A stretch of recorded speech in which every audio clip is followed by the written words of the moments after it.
I'm here at Mindrocket Recording Studios with Jimmy Martin, and we are going to talk about the beginning of the Mindrocket session. So go ahead and tell us about the beginning of the session recording. So I started out as a podcaster, just like miking up performers, going to shows, live shows, and miking them up. Usually I'd capture 3-4 songs, sometimes the whole show, and then afterwards I'd interview the band or the artist. I had met Josh Roman at an Emily Rogers show in Youngstown, and we got to talking, and he said, hey, I got a studio space. We should just, if you're interested, maybe we could tape some of these episodes right from my studio. And I said, that sounds great, and it took off from there. How do you find the acts and the talent to come in here? How do they find you, and how do you find them to make a session happen? I've always had an appetite for new sounds. And not only do I have an appetite for those sounds, but you also get a little tickle out of just being the person who discovers them, and kind of like, there's like an altruistic thing for me of saying, hey, you ever hear Sardinia? You like this band? You like Mazzy Star? Check this band out. I enjoy learning about new bands and discovering them and giving them a try. Your latest project is a cover of the King's X song called The Big Picture. Talk about your history with the band and how the project got started. '89, I'm living in Syracuse, New York, going to college. See the video for It's Love, which was King's X breakthrough song. There was a video for it. It was when they were considered Christian rock. And myself and my other friends who were into rock, more so metalheads, we noticed that they had the chops, and they were a power trio. They were good. We're like, wow, that's intricate. I mean, it had this these Beatles harmonies, but low-end guitars and kind of really unsuspecting, rhythmically interesting drums, a lot of charisma with everything that they did.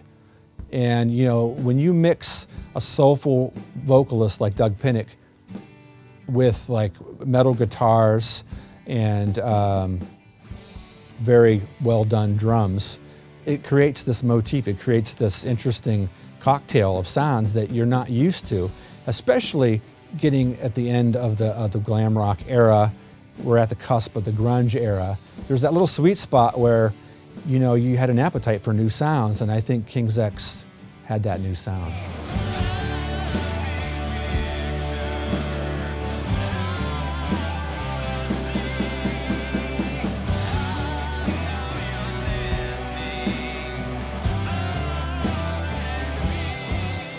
What went into your own version of this song that you performed?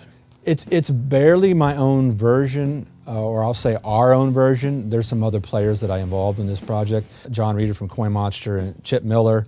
There's two ways to handle a cover. I prefer a band and artist that takes a song, covers it, and puts their own spin on it, and re-expresses it in their own style. I think that's preferred. In this case, it's a situation where I like a song so much, I want to recreate it and be in the middle of it and feel it from the inside out. I met Jim a long time ago. We were in a band together called Download. Knew of King's X from the late 80s, early 90s, videos on MTV, that kind of a thing, and I knew a lot of their early music. Jim kind of got me into them. We did a few other cover songs.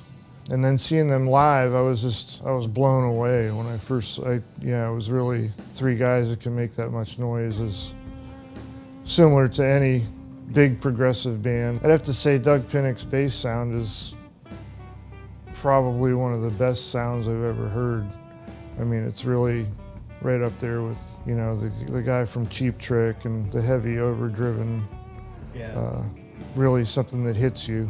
When the word got out that I was covering a King's X song, people who know me, who know King's X, would tease me and say, oh, okay, you're covering King's X, You're just doing this King's X cover to impress them and try to be a little fanboy and, catch their eye. And, my answer was always the same. I have to categorically concede those charges.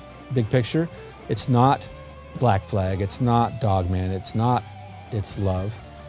But it's a song that I really liked because it has this really slow tempo, compressed energy. And you sway to it and you listen to all the layers, and it's just always stuck out to me as one of my favorite songs on that record. So much so that it wasn't enough to listen to it. I just had to redo it myself, you know.